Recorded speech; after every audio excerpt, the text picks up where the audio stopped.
Hi everyone, welcome back to Webtech Tutorial.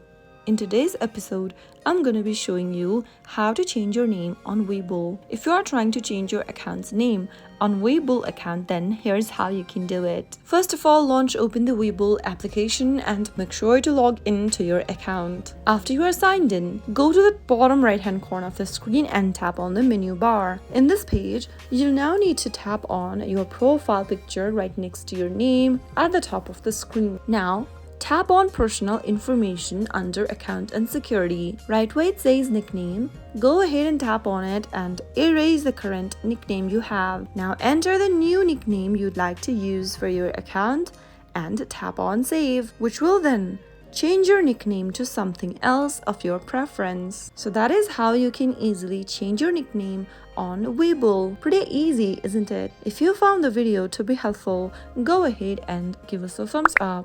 Don't forget to subscribe to our channel by hitting the subscribe button. Also press the bell icon so that you'll never miss another upcoming upload from us. I'll see you again in the next video. Goodbye till then.